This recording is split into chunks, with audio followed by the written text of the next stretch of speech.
what I want to emphasize about our relationship with the land and with the people of the Lummi Nation is just how important it is to recognize two sovereign nations. The treaties that really build these relationships are born on mutual respect.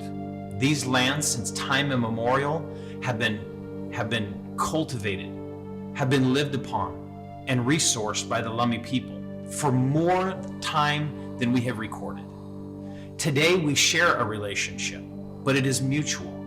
Today, we are reminded that through land acknowledgements and a recognition of the incredible traditions of the Lummi people, we're all connected to the land.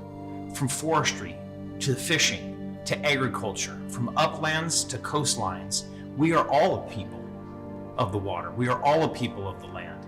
And when we share that deep humility about our origin, we are all honored. No matter your origin story, North American, European, African, South American, we are all people that are derived from resources.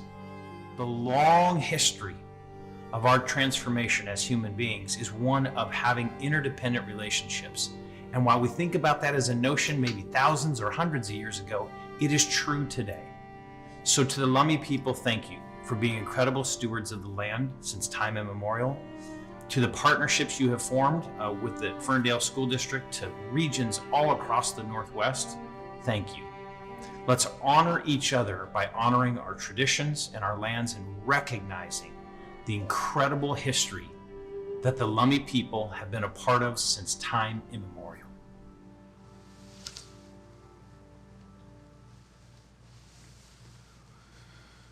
Hasiyam, Nishchalacha Siyam, Itza Salaluch, Itza Siathlam, Atza Siyam Nishchalacha, Haishka, Haishka Quanasanat Tacho, Itzaitzen Tlatza Tiena Quelia, Suitzen Ohilak, Quanas Lang Nuch Tiena Nishchalacha. Dear friends, relatives, elders, and respected women, on behalf of the Lummi Nation, thanking each and every one of you for being here. And our hands go up to you. Haishka Siam. Thanking you for being here. Very happy to see you, my friends and relatives. My name is Lawrence Solomon. I'm the chairman of the Lummi Nation. I want to start us off in a good way, and we'll share our survivor song. It's a story of who we are and where we come from.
Many events in our history have lingering effects for us today, including education. And by Ferndale School District acknowledging the district and the schools are all located within the original territory of the Lummi people, it's a step in the direction of acknowledging that colonization happened. Land was taken from us, and it gives us space to then begin to talk about it.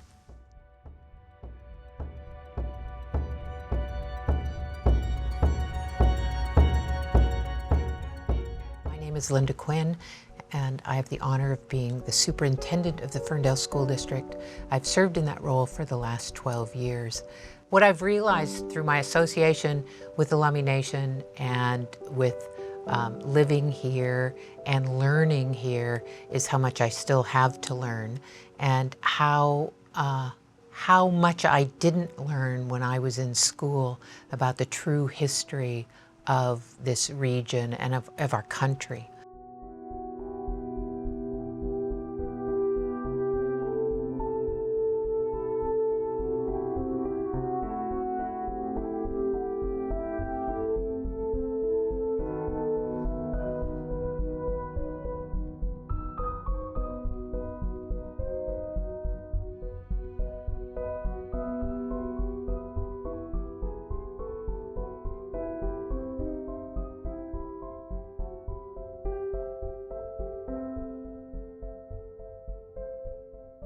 When I was in grade school, we were told a story about pioneers coming to this land and it being free for the taking.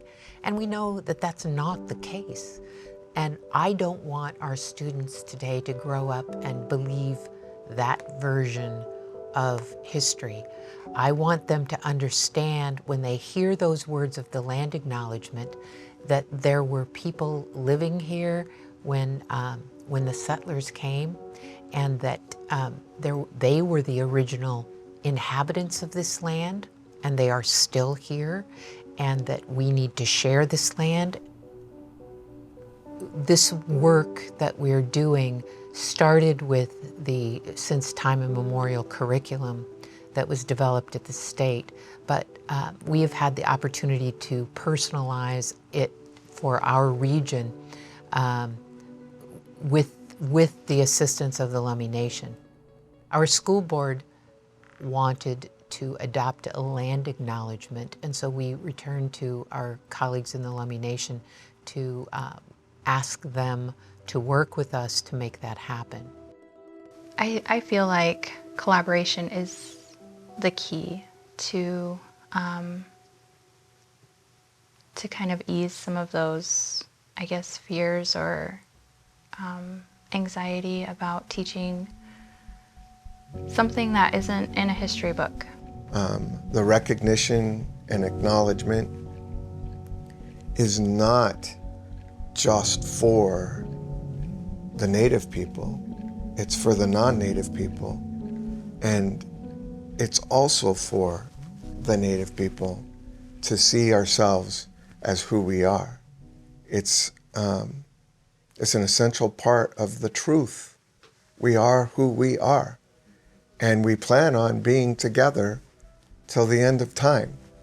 Let's be together knowing that we are who we are to each other. It's an important part of our healing and our relationship to one another.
The notion of genocide is so ingrained in the American way of life that the only way the institutional powers see me is that of the enemy. And we're not. We're not the enemy. We signed a treaty with the intention of being at peace. And the recognition and acknowledgement is going to change our thoughts and our minds and allow us to accept knowledge from each other. Acknowledgement. It's an important part of living up to the values that are behind a peaceful agreement.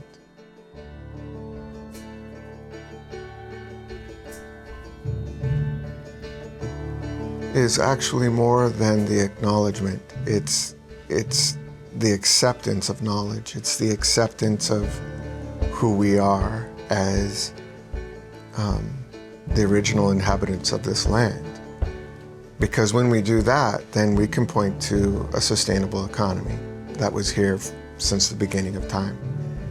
And that economy was based on two things: generosity and gratitude, the potlatch. And it was sustainable because you can run out of everything, but you can be generous. In the spirit of generosity, you can still be generous by showing up and being present to one another. And as we're going through these difficult times in this time in history, one thing is really clear: we can show up for one another. We can be present to each other, not just in the physical presence, but in the spiritual presence. And so a land acknowledgement recognizes and acknowledges our relationship to each other. Native, non-native, we are here. And in that land acknowledgement, we recognize and acknowledge that the land is unceded, but we have an agreement to be at peace with one another.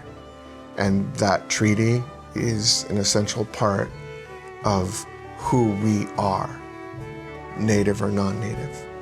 We are people who are seeking peace and sustainability in the spirit of generosity and gratitude. It's essential.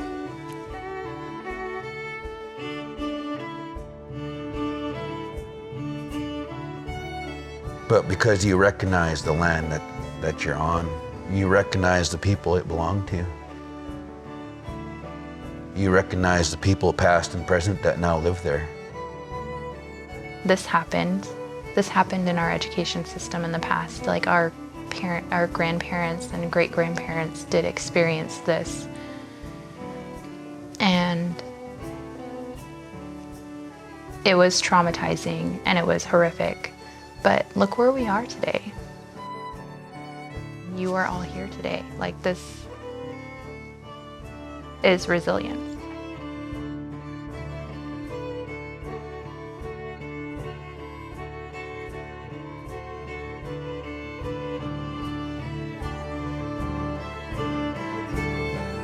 I mean, we all have to live together and face each other in the end. And it's challenging, but at the same time, I feel if there are people who want to know what they can do, I would say the most important thing right now is education. Learn as much as you can about the history, learn as much as you can about the people, and teach it to your children. We have to talk about there's a lot of things in the past that weren't perfect, but I think our goal is to create a more perfect society through education and through acknowledging. During this presentation, I know we heard some stories of hurt that has been experienced by by Indigenous people. It's my hope that through this process of educating ourselves, we can develop in ourselves and in our children the kind of empathy and compassion and understanding that will allow us to move forward on a more positive route, so that in the future we can work together, collaborate together, and share responsibility for caring for this wonderful land on which we are honored to live. Thank you to everyone who participated in helping to create this educational video. We appreciate the stories, we appreciate the emotions, we appreciate the assistance in educating, educating me, educating our staff, educating our students, and hopefully our wider community. Again, Haishka, thank you.